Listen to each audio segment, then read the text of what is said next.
Wednesday, May 8th, 4 past the hour here. It is just after 12 noon Eastern. Welcome inside the Ravens lunch hour live stream inside the vault. I'm Bobby Trossett, as always, joined by Sarah Ellison.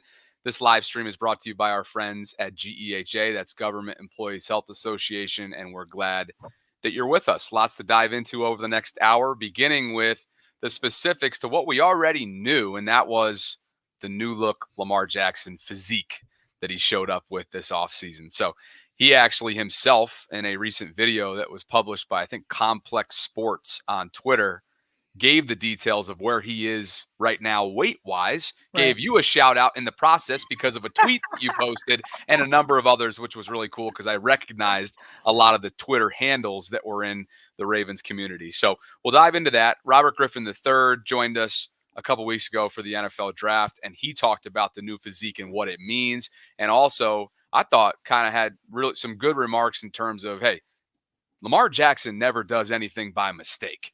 Okay, it's always with intent. So we'll dive into what all of that means. We'll look at the AFC North nitty-gritty analytically.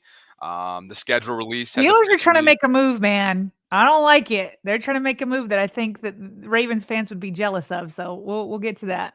I think you can pick. Depending on, just based on how this division is trending, you might be able to pick from a hat who's going to win it. That's how competitive. We'll discuss that. I expect it to be. So we'll take a look at the division from that lens. The schedule release has officially been announced. It's not this week. It's next. We'll tell you when and what we have planned for it. All that more coming up.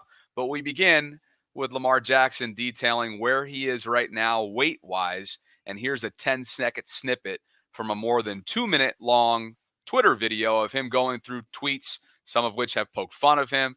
Others have been really supportive, like yours. Here is Lamar talking about his new look self for 2024. Lamar Jackson is definitely 2019 MVP season. Slim now. It may get spooky. Most definitely. I was 230 2 years ago. I was 215 last season, but now I'm like 205.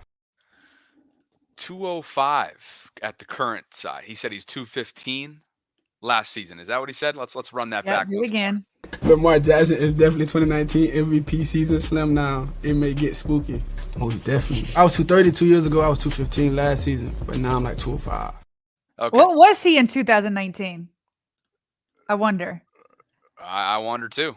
And Nitty Gritty, by the way, Nitty Gritty Sports Talk, who I know is a fan of the show, was the tweet that inspired Lamar to share what a lot of us knew that there was weight loss, there was weight shedding, because it's obvious when he started showing up for some of the offseason programs and Ravens Productions catches him on the way in. You're like, whoa. Yeah. Okay, that's like a noticeable difference. And RG3 agreed with that. So do you want to look up that number? All that's coming when I look it up, all the stories come in about how he's back down to 205. It's all based off of what he revealed here. Okay. Now that we have a specific weight. But he's not disagreeing, right, with the tweet, which is what we had kind of said, that he looks like he's 2019 Lamar Jackson. And we kind of went through this when he first arrived on campus. And so we're seeing it. 2019 is all the way to the left and 2024 is all the way to the right. And it's a very similar build. So 2022, or 2021, he kind of got jacked, and that's where we're seeing that. But then that jacked kind of look turned into a little bit of a softer, bigger look. So that 2022 time, 230, that's a little bit big for a quarterback that, likes to play the way Lamar plays. And I just think it was kind of funny because I remember at the time, Kadri Ishmael, friend of the show, he was like, I don't know that I'm with this, not like he was hating on Lamar, but I just thought it was funny because I put out that tweet, about his weight loss, that he's 205. Skeptic Goat, who's a college quarterback himself, has been on the show. He's like, 205, it's about to get Heisman-like. And then Kadri says, well, how interesting is this? I remember commenting on weight/training and how we needed to be careful. Man, that was my intro to the Lamar-ites. And those are just those that, not Lamar fans. I think we're all Lamar fans here. We all love him. We all root for him. I mean, he's a franchise quarterback. We love him. But Lamarites won't take any sort of feedback. That's like not glowing, right? They just won't even accept any of it. And so Kadri goes on and says, well, 205 sounds like his speed multiplier weight. Speed multiplier weight. Let's go. Good for him. And I think that when you talk to athletes, I feel like they're the ones that like kind of spoke up the most about maybe going too far. So Kadri's one, Skeptic Goat is one. And then, as you mentioned, we had RG3 on, and he had some interesting takes on it. Yeah, and before we dive into that, the 2022 physique and overall image makes so much sense to me. He's going into year 5. He's playing on the 5th-year option. There's no long-term deal secured. It's the last. Now, he didn't know it at the time. It's the last season working with Greg Roman within the confines of his scheme and what's asked of Lamar. There's not a lot of talent around you from a wide receiver playmaking standpoint. And so that makes a lot of sense to me. Like, you show up 2022, you want to make sure that you are as protected as you possibly can be. And that's something that I think RG3 alluded to. But again, he was one of all of us when Lamar showed up to that offseason program, and we all noticed right away from the jump, wow, that is a slimmer version of number 8. Here's and RG3. now he's confirmed it with an actual number, which we did not know. And here's RG3 from opening night of the draft on our show. I know everyone else noticed it as well. And I also noticed last year when he came in a little, you know what I'm saying? Like that neck, man, that neck. He also brought in that day that he brought in the popcorn and like I don't know what he had. Maybe it was a smoothie, but that was a picture.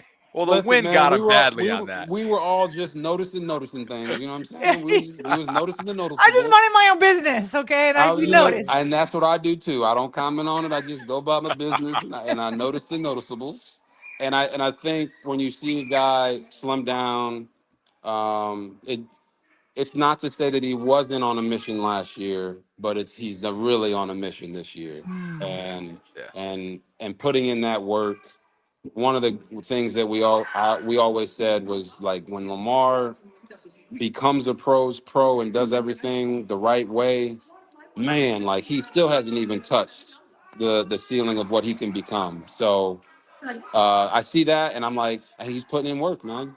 He's putting in the work. Maybe last year, I thought he came in a little heavier last year, but maybe it was because he wanted to be healthy, you know what I'm saying? Be able to take those hits.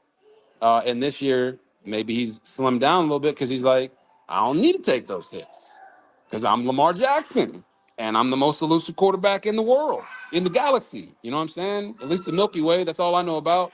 But he's the craziest, most gifted quarterback I've ever seen, and I've maintained that. My colleagues at ESPN are like, oh my gosh, it's Patrick Mahomes. I'm like, listen, I love Patrick.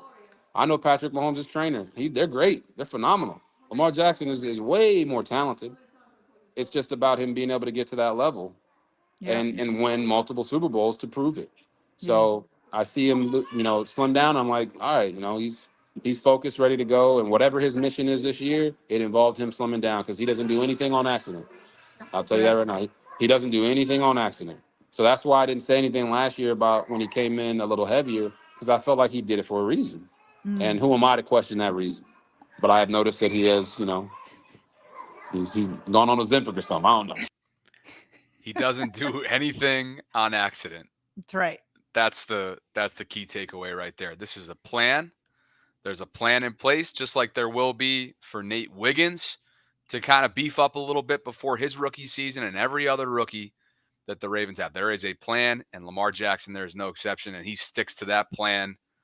Good stuff there from RG3. That full conversation, if you haven't found it yet, if you haven't watched it yet, is available in the archives from opening night of our draft coverage. I loved it. I thought it was funny the way he was like, I wasn't trying to notice, trying to, mind my own business, all of that. But then was like, listen, to drop, it's 25 pounds, right? We wish he was live right there. Again. Over the last several years. So 25 pounds since 2022. Because he just said last year he played at 215 and he's currently 205. So within the last year, he's lost 10. Right. But I remember when he put it on, and I remember people asking questions about, why are you putting this on? He's like, I just wanted to see how I feel. I just wanted to see how I feel. Yeah. Something tells me he didn't like the way he felt, because he's boomeranged the other way to where in 2 years he's lost 25 pounds. And to his point where he says Lamar's on a mission, he's like, I don't know what the mission is, but he's on a mission because this isn't done on accident. My feeling, even though he already dropped back down last year, right? He already dropped down by 10, 15. Yeah. To me, that's like, okay, I didn't like the way I felt bigger. And on top of it, though, you got one Derrick Henry. Yeah. Okay. You got a Derrick Henry where you can let him be the battering ram and go run over people. And now you can go back to that 2019 Houdini Lamar Jackson. Now he's like 6 years older since that time, since 2019. But you can go back to being that guy that's just like, he's still been, even with the weight on, I feel like he was still juking and moving and making guys miss, but it was that long speed where you could see people catching him a little bit. Yep. And in the NFL with professional sports, you start to get like, you're all fast. So the difference is by split seconds. And you got to start nitpicking and find your exact spot that you feel the best. So, you kind of think oftentimes when you put on more weight, maybe that means there's going to be less injuries, but not necessarily. You could be less flexible. You could be less, elusive, all that kind of stuff. So this is going to be interesting. I don't know that he's going to stay at 205 all year. Yeah. It wouldn't surprise me if he went back to maybe like 210 or something like that. But this is the lighter version, and he's agreeing with that tweet. Like, it's going to get spooky. You know what's interesting? Mark Pankhurst just commented on something in the live chat that I actually took notice of recently as well. And that is there's no more videos on Spence Fit's Instagram. Now, Spence Fit, I believe, is Lamar's former teammate at Louisville, who now is a professional trainer.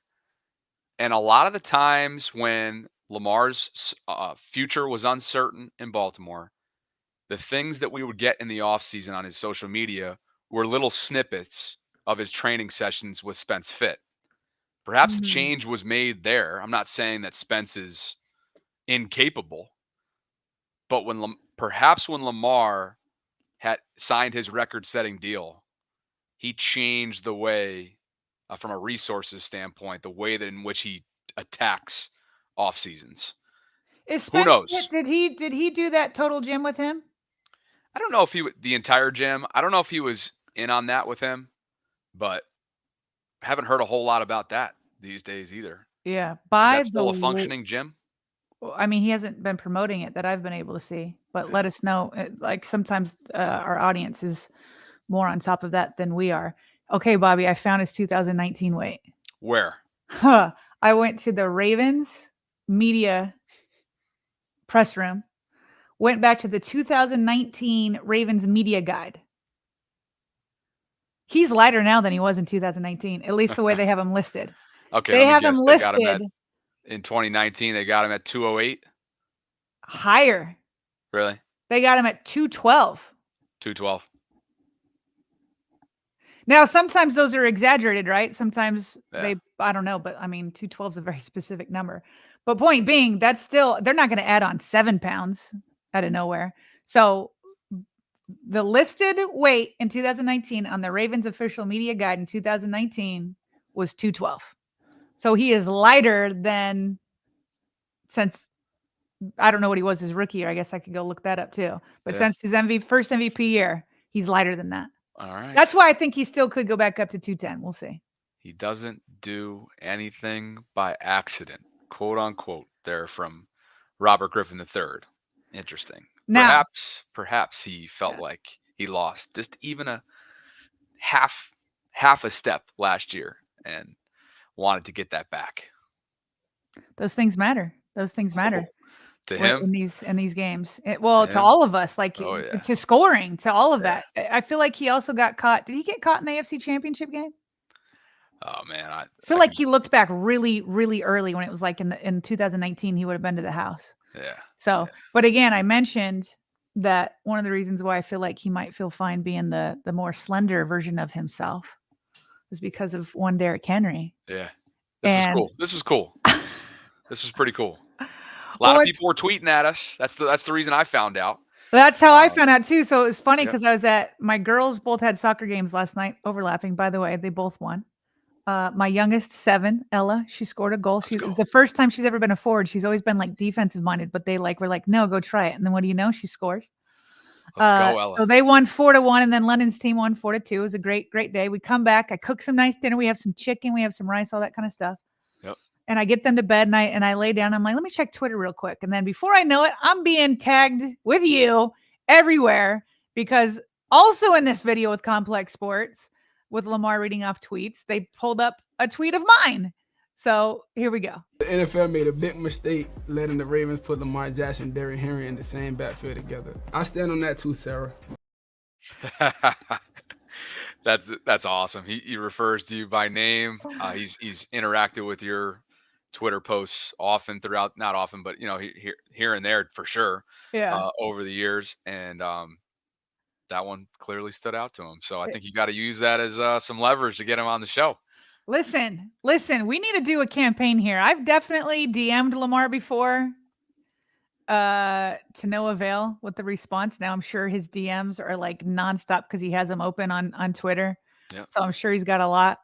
But yeah, no. And yeah, that's a hard get right there. That's one of the most, wanted interviews in the NFL, let alone in Baltimore. He has not done much outside of his media team related obligations over his soon to be 7 years in the league. And I want to say that Ingraven, the GOAT in the YouTube space, I think he may be the only non-entity, if you will, that has gotten Lamar Jackson in a formal setting because he went to one of the openings, or at least promoted his restaurant down in South Florida. So great stuff there from Ing. So if we go down to Florida and go to his restaurant, is that the way to do it? Because isn't that how they got it done? We'll be down or there. At least to his events. So if he says so, we'll be down there. We will be down. I'll go take a trip down to Florida. Yep. Let's do it. So hey, needless to say, if you guys want to make it happen, I'm sure he checks his mentions. So go hit him up on social. Sarah put a feeler out there yesterday to him. But that was pretty cool right there for sure. The big takeaway is that it's great to hear him refer to you. And I just like the way he said my name. There was something different about it. Well, it's familiarity. I think you have a presence.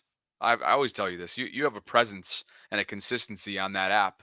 And I think from an algorithm standpoint, a lot of the players see you, they follow you, they watch your stuff. So, and you were able to get Marlon for us because of that exact reason on opening night of the draft. So, good on you. This episode is brought to you by our friends, as you heard at the top, at GEHA. That's Government Employees Health Association. And while your favorite NFL team has been planning their future now at the tail end of free agency, OTA is getting started here shortly, the Government Employees Health Association can help you plan for your future as well. From unexpected medical expenses to growing your family, GEHA has you covered with a health plan for every season of life.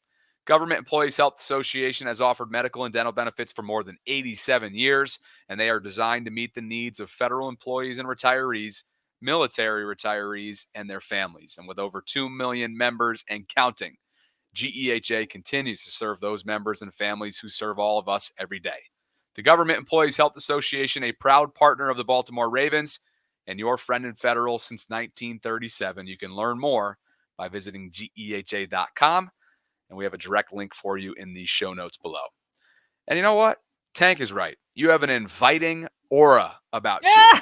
I can tell players love talking to her. I would agree. I don't know about that, but I appreciate it. I you know what? I just always appreciate it. I can't remember. I think it was when my tweet was put on the McAfee show, or when I've gone with Kay Adams.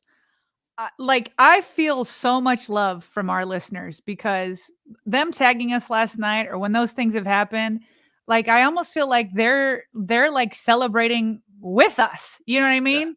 Yeah. So I just appreciate everybody always like having, just celebrating with us and cheering us and supporting us. It's just the best feeling ever. Think about how we got Steve Young. Think about Yeah, that's true.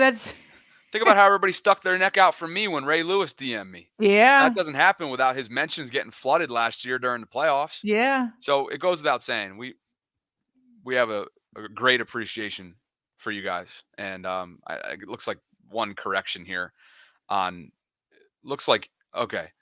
So Ingraven and Nitro, the Wonderkind show. Okay. So Yeah. that was a dual interview with Lamar last summer. So the Wonderkind show and Ingraven got him at the same time. Both great Thanks, Troy. shows. I mean, yeah. Appreciate Both it, Troy. great shows. And you know what I love is like everybody has like their own like personality to their show. Like Nitro, I don't think I've watched a full show, but I see lots of his clips and stuff. Man, is he entertaining? Yeah. And Ingraven's like this laid back kind of like even keel, like team keep it clean. And then, we've got our own different feel and stuff. It's like I just love the whole content community. Likewise. Keep this conversation moving and shift gears to some AFC North nuggets. Of course, Warren Sharp, we mentioned this on yesterday's show, Tuesday. This is the time of year where he just dives into his analytical bag and starts just ripping off different statistics, different trends, different numbers on all 32 teams. And in this case, he looked at the best division in the NFL. And it's based off of winning percentage in non-division games since 2020. It's a great way to measure, especially when you think about the AFC North and how hard hitting it is and physical and how different. Let's say how different it is, broadly speaking, compared to non-division games. So it's the win percentage in non-division games since 2020, and the AFC North is way out in front at 62.6%. That's a record. That's a win-loss record, I should say, of 106 and 63. Now, Look at the gap between the NFC West and the AFC North. The NFC And West. I like how Warren writes it, right? He's like, huge gap, and then For those of you in the audio space, he literally space bars like 15 times to make sure that there's a gap. We can see the gap, Yeah. And it can be easily seen. So 54.7% is the NFC West, 94 and 78. The AFC West just below them at 52.9%. Then the AFC East, and there's a bunch of teams that are within like a few percentage points. But then there's another gap after the NFC North drops from 48.5 to 43 to the NFC South, rounded out by the AFC South at 37.8. So anyway, here you go. Yet again, more numbers that certainly don't match up with what Micah Parsons was talking about on that Bleacher Report stream. Yeah, that was seriously hilarious. Now, I will say that NFC East is number 2. Oh, no, that's NFC West. Where's NFC East? Oh, they're far down there. Yeah. Oh man, I misread that. I was like, okay, let's give him let's throw him a bone here, but I can't do that. No, Ravens are in a different stratosphere. The NFC North is stratosphere. Yeah. Completely. Okay. So that kind of begs the question of who the heck is going to win this division this year. And they had a segment on NFL Network about who they think is going to win it. And I pulled Bucky Brooks because I think he makes some interesting points, and I think they're a bit of a sleeper. So let's listen to who he picks. Pittsburgh Steelers are the squad. The Pittsburgh Steelers are the squad because the one thing we know, the Steelers are almost always going to be in the tournament. That's what they do. They always have winning seasons pretty much under Mike Tomlin. And what they've done is they've been able to do a makeover while they can go back to the brand, meaning the guys they brought in, toughness, physicality, smarts, all work. Arthur Smith coming in as the offensive coordinator, helping them find their way. Russell Wilson and Justin Fields upgrading the quarterback room. New offensive linemen, 3 guys that they drafted to upgrade that offensive line. The Steelers are ready to get back to their style of football. And even though, the schedule is tough, they're built for it. This is a team that is rugged, that is ready to go. I believe that at the end of the year, we're going to be talking about the Pittsburgh Steelers being the cream of the crop in the AFC North. All right. So, well, I guess I'll let you have your reaction first, Bobby. What do you think of him picking the Steelers? I think I kind of hinted at it. I'm not sure I'm going to be confident enough to pick Pittsburgh. I'll definitely see them at the very least getting in via wild card. I think they're always there, like Bucky said. They were in last year and they stunk on offense. They're always going to be there. And by the way, just to talk specifically about some of the additions, he was talking broadly. You've got a quarterback room that's completely revamped. They're going to give the keys to Russell Wilson, assuming, I should say, barring something unforeseen. And if something happens like that, then you have Justin Fields waiting in the wings. You've got PQ coming off a career year now in the middle part of your defense, right? You've got Dante Jackson. That's an upgrade at cornerback. You've got Deshaun Elliott, former Raven, guys that understand what it takes to play in the division. They brought in Van Jefferson at wide receiver, Quez Watkins, special teamer who's probably going to make moves is Cordero Patterson as a kick return specialist. I mean, you can go on, and that's not even counting what they did through the draft. So while I'm not going to stick my neck out there and be like, oh, they're absolutely they're the bona fide 2024 AFC North champs. I really feel like you can make a case for every single team because of how there is such razor thin margin for error in this division. And Warren that's not an argument. He just proved that by these analytics. Right. And so I would not be surprised if the Ravens split their season series in the regular season with Pittsburgh. And it comes down to a regular season finale. They're going to play them in the regular season finale, Sarah. It feels like that happens every single year. So I can't hate it, but I'm not sure I'm going to stick my neck out there and definitely feel like Pittsburgh of all 4 teams because of Joe Burrow coming back, right? Because of what Cleveland did this offseason. And obviously the team that we cover on a daily basis, we feel like got better this offseason as well.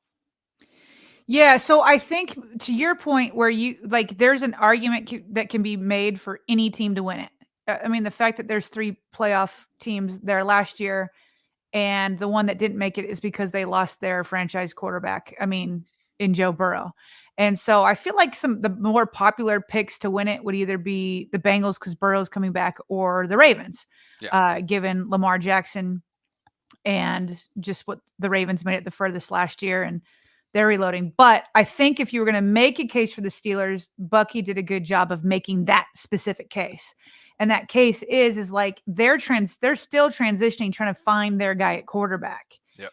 And they're playoff contenders while they're in this transition play phase.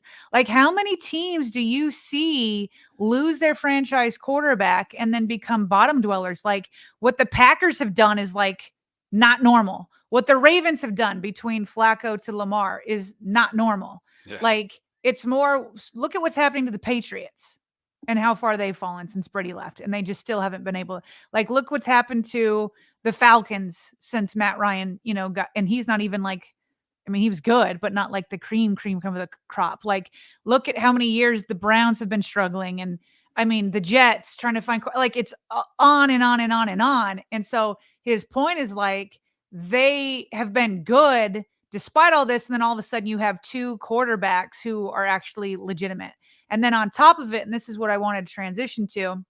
So Ryan Meek over at the Ravens website, official website, did like a roundup of news that was going on for all 3 AFC North teams. And on top of what Pittsburgh's already done, there's like all this noise that there's still a like splash move that they're trying to make at wide receiver. Yeah. And so Ray Fittipaldo, over at the Pittsburgh Post-Gazette, he was writing about what's going on over there at wide receiver, and they're new draft pick, Wilson. They felt like it'd be too much to ask of him to become like this high producing guy in his rookie year. He was the 3rd rounder. And then Ray writes, I think that's why there's a lot of speculation right now about a move being made. And then so Ryan. Yeah, and he's referring to Roman Wilson. Yes, Roman Wilson. Just to be clear. Yep. The former Jim Harbaugh wide receiver. Yes. So the things that the Steelers have been reportedly in on is they wanted Tyler Boyd. Won't go there. They wanted Tyler Boyd. The Athletic said that, that wasn't going to happen because they didn't do a multi-year deal. But then they also reportedly made calls about Brandon Ayuk's availability. Yeah. Cameron Sutton, but they were, quote, rebuffed. And then the Denver Broncos insider Benjamin Albright, he often puts out full NFL news, even though he's a Broncos guy. He reported that they reached out to Seattle about DJ Metcalf. So the Steelers are out there trying to get Ayuk, Metcalf. These are no small names. And that should write in that piece. It should say DK, but yeah, he was the 2019 draft class, right? I always, whenever his name pops up, I think to myself, the Ravens could have had him, and they chose Marquise. Yeah. Tough. Yeah. That's a tough pill to swallow. DK's become an absolute force in this league. But to get back to your point, Pittsburgh clearly probably isn't satisfied with what they have in their wide receiver room based on this report, right? Yeah. And no, so it looks like they're trying to make a move. Yeah. It's headlined by George Pickens. They brought in Van Jefferson in free agency. They drafted Roman Wilson. You've got a great tight end in Pat Freiermuth. And then, depth chart wide receivers are listed as Calvin Austin III, Quez Watkins, Denzel Mims. So, clearly you need somebody to really, I guess what they're looking for is somebody that can give Roman the time to develop that he needs as a mid-round pick at the position. And who's going to co-headline our group with George Pickens? Because we all know while Pickens has been a headache for them, he's a dog. Yeah. And he's one of the most talented playmaking wide receivers in the league. But clearly they're not done yet. No, and so just to bring it back to Bucky Brooks' point is because of that defense, and they were a playoff contender last year. Now you've got more legit quarterbacks, and they're not done. They're still trying to get a legit big name wide receiver. So meanwhile, are we good to transition over to just a few other things within the AFC North, if we could bring that back up? It'd be fun too. Just thinking out loud here, and we could talk about it more offline. It'd be cool at some point here soon, once things start to get slower, to kind of check in with our favorite beat reporters from each team. Is that something that the live chat would be interested in? Let us know. The Brooke Pryors of the world, the Jay Morrisons from Cincy, the Jake, I'm forgetting his last name right now, from Cleveland. It'd be great to kind of, right? Maybe at some point in the coming weeks. So anyway, for the Cincinnati perspective, though, you pulled this one in on Burrow. Yeah, just that Burrow is back. And then I didn't pull the full video just because of copyright, but the Cincinnati Bengals posted a video of him throwing a pass. And that's just significant because, as we know, the last time we saw him, he suffered that wrist injury. He played against the Ravens and then left mid-game. Sounded like he was maybe dealing with something beforehand, but then when he got tackled and the way he landed. So, and his wrist looked good. It was one throw, but the last time I remember him throwing, he threw, and then he was he literally couldn't stand it. Remember, he was on the sideline and he couldn't even couldn't even throw it on the sideline. And so now they show a video and it's all right, here comes Joe Burrow. So more competition there. And then, by the way, Geno Stone is officially going to have a starting spot over there. Not that we ever doubted it. And then Justice Hill's younger brother got drafted by the Bengals. So there's that. And then meanwhile, over at the Browns, they finally... Well, wait a second. Sorry. Oh, sorry. Go ahead. Dax Hill was drafted, a few years ago, and they have him moving. Okay, they're shifting Dax to cornerback. Wow. Okay. So Dax Hill, they're just shifting him around. Oh, I see. I misread that. Yep. So Justice and Dax, they've been playing each other twice a year for the last several. That's pretty cool. Yeah. Yeah. So that's going on there. And then the Browns finally getting out of the draft, assets that they gave in trading for Deshaun Watson. So they gave up 6 draft picks, including 3 first-rounders for Watson. Yeah. And it's finally paid. The payment's now complete. Yeah. And by the way, like, that's nice that they can move forward for them. It's nice for them. I was kind of enjoying that they weren't having first-round draft picks for a couple of years.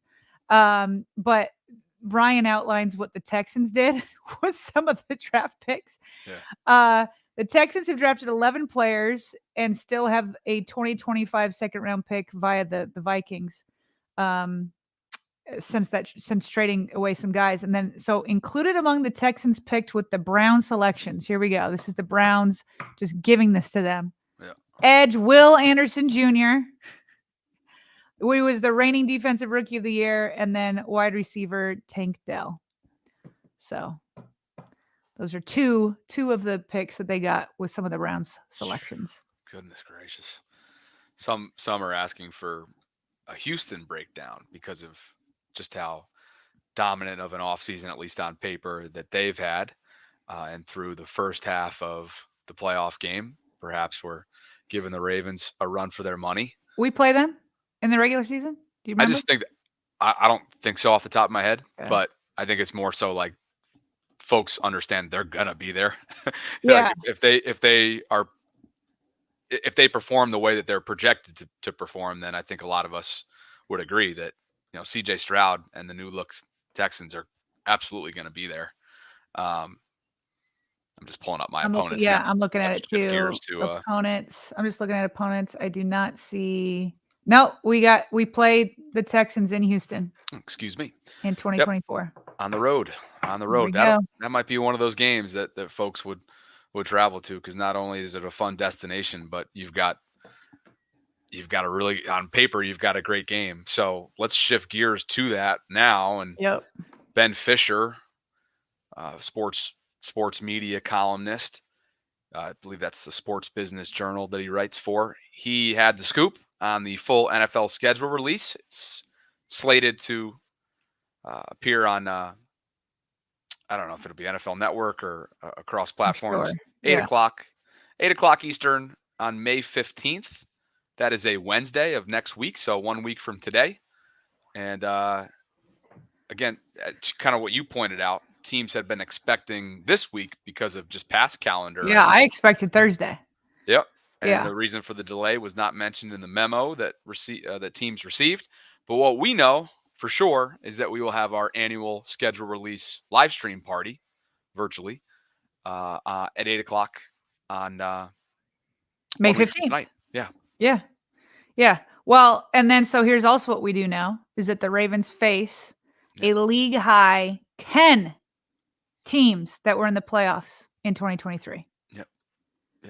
Whew. So here's and this just goes into more about how good the AFC North is. It's first place schedule, That's well, not only that though. So it's the second toughest strength of schedule in 2024. Okay. I'm going to give you a guess. It's on the next screen. I'll bring it up before I bring it up. Yeah. Who do you think the toughest, Ravens are second toughest and third toughest schedule is in 2024? Kansas City and, well, is it a trick question? Because I would think San Francisco, Kansas City, and Baltimore, but is that? No, but I gave you a clue in saying that that this just proves yet again what we've been talking about how good the AFC North is. Number one. Yeah. Number one is, because think about it. So it's Cleveland Browns, number one, then the Ravens, then the Steelers. I don't know how Browns got ahead when it was the Ravens who won the division. I'd have to look deeper into it. But, maybe. Look at this. Yeah, I don't know. Kansas City and San Francisco aren't even in the top 8. Right. So, but here's the point, though. Top 10. One of the reasons why all 3 AFC North teams are in the top 3 is because they have to play each other twice. Yeah. Browns, Ravens, and Steelers were all playoff teams.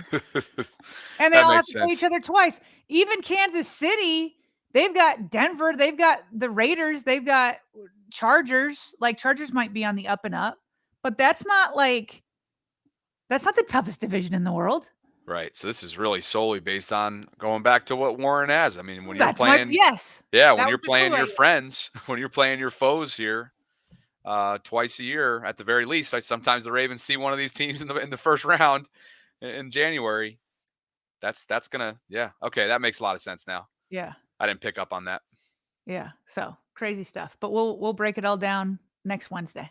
Looking forward to that. Yeah, we'll have more specifics on what we have planned, when we're going to start, who will be joining us for that live stream. But we do it every year. It's a fun event.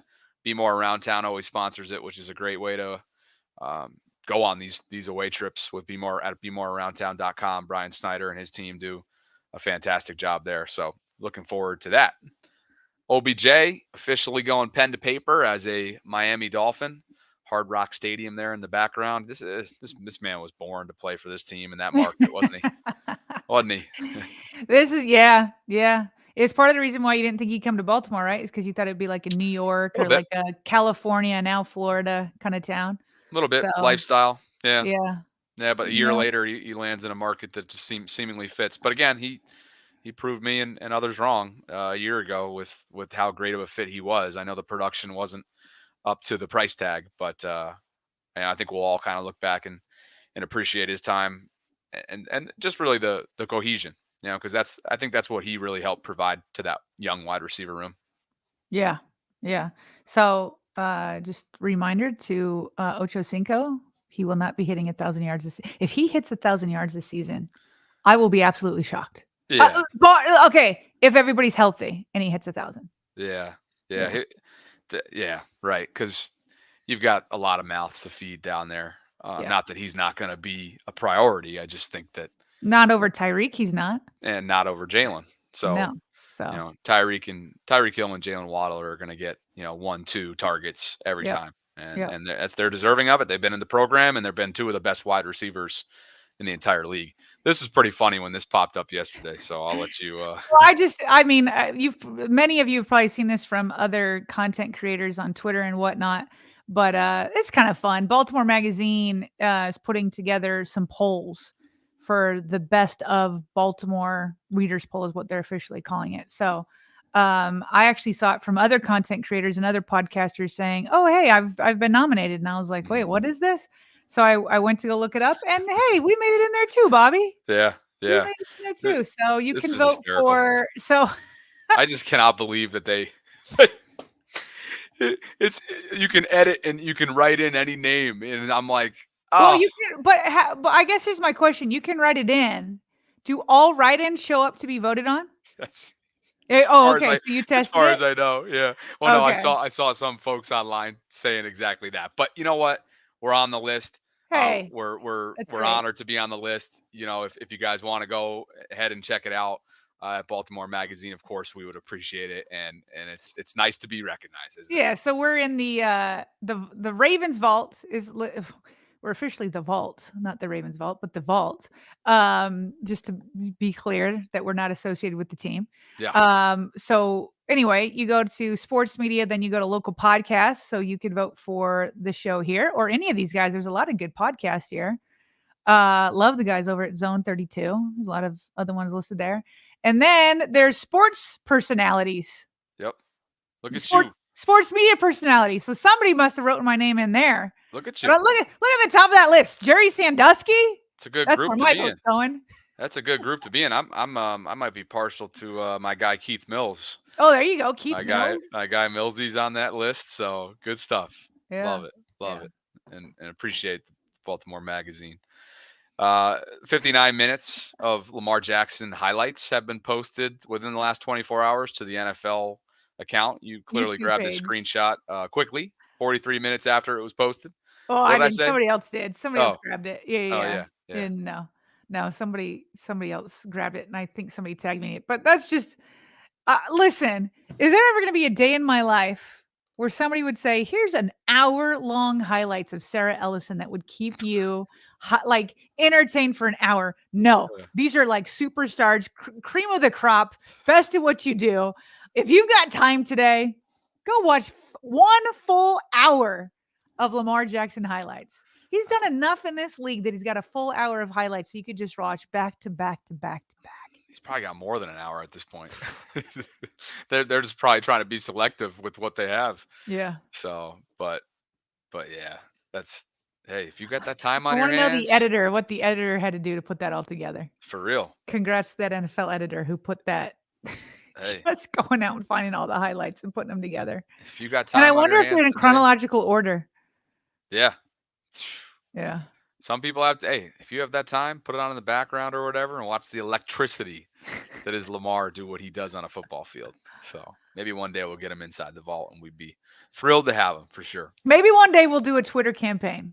Yeah. Not this week. You know, But maybe that dead period between OTAs and training camp. Maybe I'll go ahead and I'll put my neck out because we could get denied, right? So this could be one of those, like shoot your shots with Steve Young, but in no way did I expect it to happen because I'm in Baltimore, he's in San Francisco. Yeah. And so we could get denied. It could not happen, but maybe we'll just do a very public campaign and see if Lamar, and just get everybody to respond and see if Lamar sees it and will come on. Because one thing I got to tell you, obviously, when I talk football, but I need to talk faith with this man too. Yeah. I just need to understand his mind because we have a kinship there. I know you do too. But he's very vocal about it. I'm fairly vocal about it. And I just want to talk about it with him. Faith in football. Can I just do that in my life? That life goals. We could go, man. Faith football. I'll add another F in there. I want to talk family with them. Oh yeah. I think it'd be a lot of fun, and I think it's good that we don't overuse like the public campaign approach because it's definitely an advantage.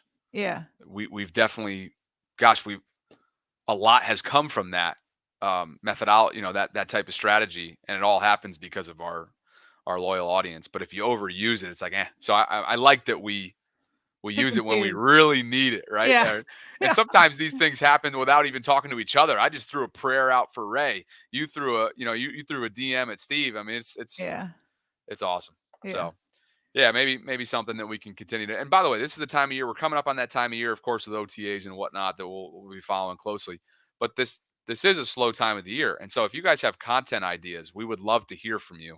BaltimoreRavensVault@gmail.com is a great way to get in touch with us. We're not always the most responsive, but we always read it. Yeah. We always read it, and it does mean that it doesn't mean you can't get in touch with us. We found the Monken interview because somebody emailed us. We should have given him a shout out. That's how I found it. Oh, that's funny. I got it on Twitter. Oh, okay. So anyway, long story short, I was looking over at my screen. Eric DaCosta did his local film breakdown today and is finishing it up right now with local media. So maybe we'll have to add that into tomorrow's live stream if anything notable came away from it. He does this, I think, pretty much every year, invites the local media in for a sort of post-draft analysis inside his mind. So anyway, wanted to shout out and thank a couple of our patrons, Chris Gagnon and Jaron Fonville. Thank you both for believing in what we're building. You support us through Patreon every single month, and this is your monthly shout out. So appreciate you guys. If you're interested in doing the same out there, visit patreon.com/RavensVault podcast to learn more about what we're offering here inside the channel. So with that, we're in good shape. We're in good shape. Nice, compact, quick, efficient live stream. As always, guys, if you enjoyed it and you haven't already done so, please like the video so other Ravens fans can discover us through the algorithm, maybe that haven't already. You can also subscribe to the channel right here on YouTube if you haven't done so, and check us out in the audio-only space. Every single one of these live streams is repurposed to live in the audio-only space within the first hour after we finish up. So if you're on the run, you don't want to keep YouTube up on your screen, it's always available wherever you get your podcasts. So with that, thanks to GEHA, Government Employees Health Association, for sponsoring this episode. Thanks to you, my partner, and thanks to all of you for joining us right now as well. Over 2,000 concurrents on this Wednesday live stream. We'll be back in about 23 hours from right now here inside the vault. Thanks, guys. Have a great day. Talk soon.